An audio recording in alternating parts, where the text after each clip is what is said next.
A continuación encontrarás un relato ficticio, al estilo creepypasta, inspirado en Grand Theft Auto III para PlayStation 2 y protagonizado por Claude. Es simplemente una historia de terror inventada por fans, no representa hechos reales ni contenidos oficiales del juego. El cartucho maldito de K3 corría el año 2002, cuando finalmente pude comprar mi propia copia de Grand Theft Auto III para PlayStation 2. La caja lucía igual que cualquier otra, el logo de Rockstar, las ilustraciones rojas y negras, y el rostro serio de Claude en una de las viñetas. Sin embargo, algo en ella se sentía extraño. Tenía un ligero desgaste en los bordes, como si hubiese pasado por muchas manos antes de llegar a las mías. Ignoré ese presentimiento y corrí a mi casa para jugar. El inicio sospechoso al encender mi consola y cargar el juego, noté algo inusual. No apareció la cinemática de Rockstar con los logos y la música característica. En su lugar, la pantalla se tornó negra unos segundos y luego mostró directamente el menú principal. Me extrañó, pero pensé que quizá el disco estaba rayado o la consola fallaba. Comencé la partida y, de inmediato, aparecí en el primer escenario. La clásica secuencia de la fuga en el puente Cayán, donde Claude y 8 huyen tras el ataque en el furgón policial. Sin embargo, la escena no tenía diálogos. 8 movía los labios, pero no salía sonido alguno.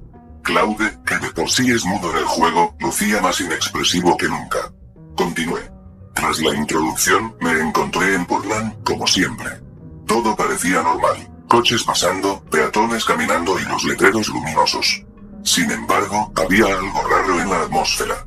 No había música en la radio ni efectos de sonido ambientales. El único sonido que se escuchaba era el de los pasos de Claude. Cada pisada resonaba como si estuviéramos en una catedral vacía. La primera señal de lo macabro decidí hacer la primera misión, Luigi's Heroes.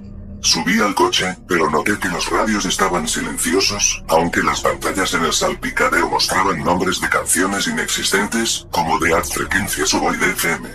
Mientras conducía por las calles, me topé con un peatón que cruzaba corriendo. Lo atropellé sin querer, y en ese momento sucedió algo totalmente perturbador. En lugar de caer al suelo y desaparecer como en la versión normal del juego, el cuerpo del peatón quedó ahí, inerte, con sangre brotando en exceso.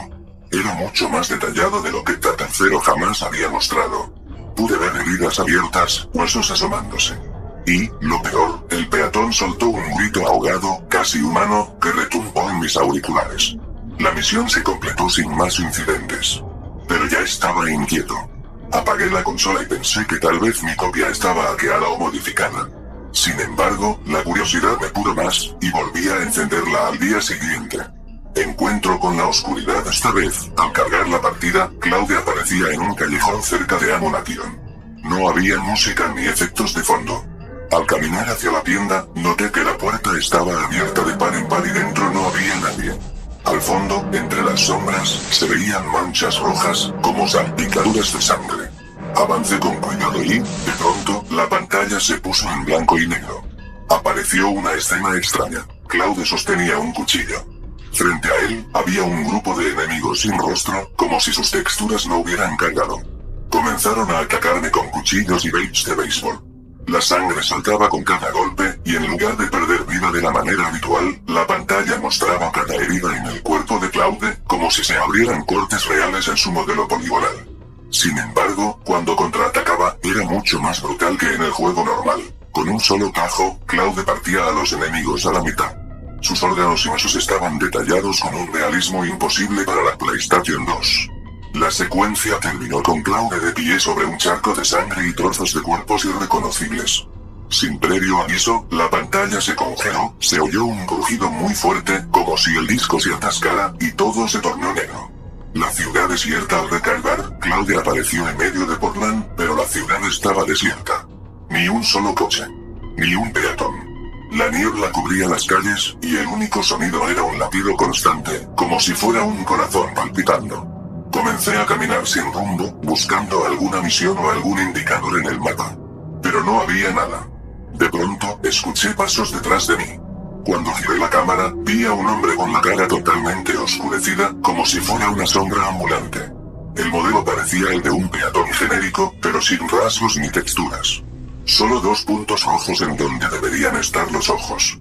Avanzó lentamente hacia Claude y, al rozarlo, la pantalla se llenó de un color carmesí intenso. Un grito, esta vez claramente humano, retumbó en mis oídos. Cuando la imagen volvió, Claude tenía un brazo arrancado. En su lugar, colgaba un trozo de carne pixelada y sangre goteando. Nunca había visto algo así en un juego de esa época. Era completamente grotesco. Intenté correr, pero el personaje se movía muy lento, como si estuviera herido. El hombre sombrío lo perseguía, y cada vez que se acercaba, otra parte del cuerpo de Claude se perdía. Primero la mano, luego un pie, un ojo, hasta que finalmente se desvaneció la cabeza. La pantalla se cubrió de sangre y se oyó un chillido que me puso los pelos de punta. El renacimiento y la masacre acto seguido, el juego se reinició automáticamente y me devolvió al menú principal. El título de Grand Theft Auto III estaba distorsionado, como si las letras gotearan. El cursor se movía solo, seleccionó cargar partida y apareció un archivo guardado que no recordaba haber creado. El nombre del archivo era simplemente, Nunca escaparás. Entré en él sin poder evitarlo. Entonces, Claude aparecía regenerado, completo otra vez, en una versión oscura de Staunton Island. La ciudad estaba envuelta en una noche eterna, sin luces de farolas ni edificios iluminados. Sin embargo, ahora estaba repleta de gente.